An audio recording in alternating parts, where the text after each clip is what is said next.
Lagi ka na lang bang naghahabol sa inyong partner? Ikaw na lang ba laging tumatawag, nagchat-chat sa kanya? Gusto mo ba na siya mismo ang maghahabol sa inyo at ipaparamdam ito sa inyo na sobrang importante ka sa kanya, na sobrang mahal na mahal ka niya? Hello mga guys, kumusta kayo? Panibagong araw, panibagong video na naman tayo. And sa araw na ito ay isa na namang video ang aking tuturo sa inyo na simpleng gabay o simpleng pamamaraan na makakatulong sa atin. At bago ang lahat, gusto ko lang mag-disclaimer sa mga taong hindi naniniwala at hindi gusto ang mga kagaya nitong video.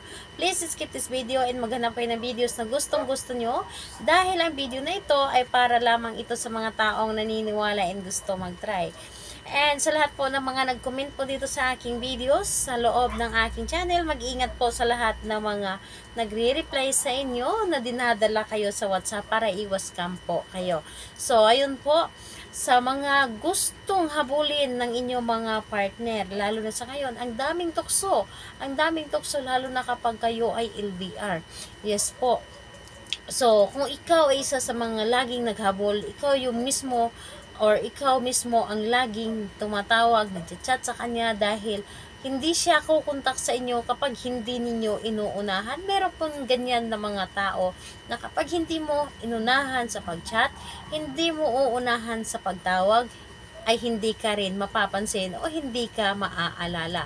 So dito po ang aking tuturo sa inyo ngayon, isa ito sa mga simple ngunit napaka-effective po na mga rituals upang kayo po mismo ang tatawagan niya palagi o talagang hindi siya mapakali kapag hindi kanya makita, hindi kanya makausap, hindi kanya ma-chat. So dito po ay pwede itong gawin sa parehas ang kasarian, babae ito babae and lalaki ito lalaki. And syempre sa ating lalaki at babae na mag-partner, and pwedeng-pwede mo itong gawin kahit na kayo ay magka-LDR or magkalapit lamang. So, dito po ay kailangan natin dito ng ating gagamitin sa paggawa ng ritual na ito. So, ang dapat mo ditong ihanda is kailangan mo dito ng baso na clear at merong lamang tubig. So, ang tubig at ang baso po ay isa ito sa mga epektibo sa mga ginagamit sa ritual, hindi lamang sa love spell, kundi isa na rin ito sa mga money spell. Kaya naman, epektibo po ang isang tubig at ang baso po sa paggawa ng ritual o na malaking tulong ito sa ating mga pangangailangan sa araw-araw. So, tubig po at baso dapat po ay clear na baso at babasagin po dapat. Huwag po kayong gumamit ng plastic dahil wala po itong energy kapag plastic po ang inyong ginagamit. So, kailangan din natin dito ng maliit na papel. So, kailangan natin dito ng maliit na papel. Kailangan din natin dito ng isang butil ng bawang. And syempre, kailangan din natin dito ng panulat. So, sa panulat po, kahit anong klaseng panulat ay pwede natin itong gamitin or pwedeng gamitin kahit anong kulay or anong panulat ang meron kayo. So, ayun po, kapag ready na yung mga bagay na aking naibanggit sa paggawa ng ritual na ito, ang isunod po ninyong i-ready isang inyong sarili. Kailangan na alam po ninyo sa inyong sarili na gustong gusto po ninyo itong gawin. Kailangan na alam po ninyo sarili na naniniwala kayo at hindi kayo nagdududa. At kung ikaw po ay isa sa may mga pagdududa sa mga ganitong pamahiin, huwag mo muna itong gawin at saka mo na lamang gawin kapag ikaw ay sigurado na sa iyo sarili. Balikan mo lamang ang mga video upang gawin mo ang mga video ito. So, ayun po, kailangan na mag-isa ka lamang na gumawa nito at kailangan na wala makakadistract sa inyo. And malakas po syempre ang inyong energy. Ngayon po, kapag ready ka na, ay pwede mo na itong umpisahan.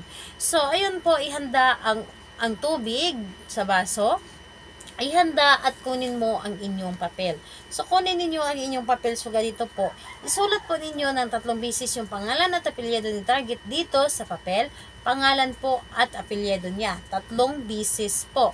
So, kapag naisulat nyo na dito ng 3 beses yung pangalan at apelyido ni target, dito po sa likod, isulat mo dito ang habol-habulin mo ako lagi. So, 3 beses din po. Again po, sa likod ng papel, habol-habulin mo ako lagi. 3 beses mo itong isulat.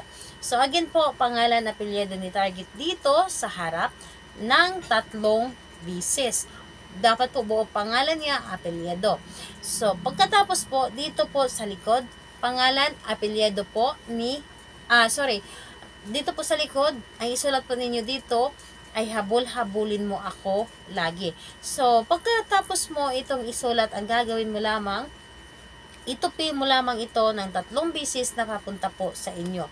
So, itupi mo ito ng paganon, and habang tinutupi mo ito, sambitin mo yung pangalan at apelyido ni target, at sabihin mo na habol-habulin mo ako lagi.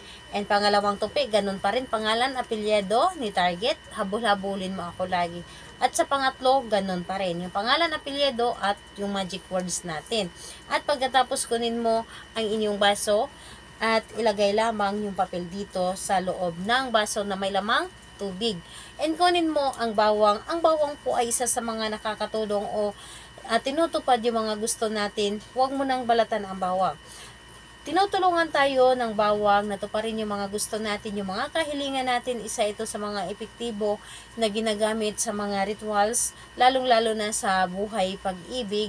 So, kaya naman gamitin natin ito, hilingin natin dito, o hingiin natin dito sa kanya na tulungan kanya na si pangalan at apelyido ng inyong target lagi kanyang habol-habulin at ipaparamdam niya sa inyo na sobrang mahal na mahal kanya at wala siyang ibang mamahalin kundi ikaw lamang.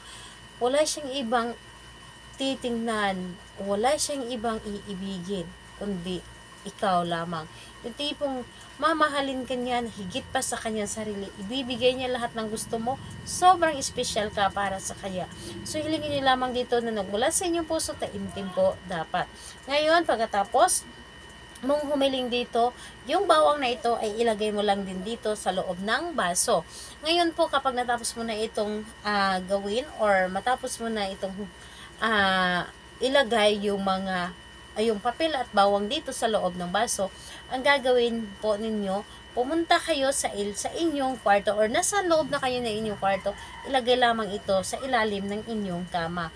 At kung kayo po ay walang kama, dahil hindi naman lahat na merong kama, so pwede po ninyo ilagay po sa loob ng inyong cabinet at ingatan lamang upang hindi matapon yung tubig, or sa ibabaw ng inyong cabinet mismo, or sa ibabaw ng mesa. Ang importante po ay hindi ito magagalaw ng inyong kasamahan sa bahay o ng ibang tao na makakakita nito. So, kunin mo lamang ito pagkalipas ng 3 araw at itapon nyo po ang laman nito. At kung maaari, pwede po ninyo ibaon yung bawang kasama ang papel at idilig yung tubig. Or kung wala kayong mapagbaunan, maaari po ninyo ito i-flash doon sa inyong CR.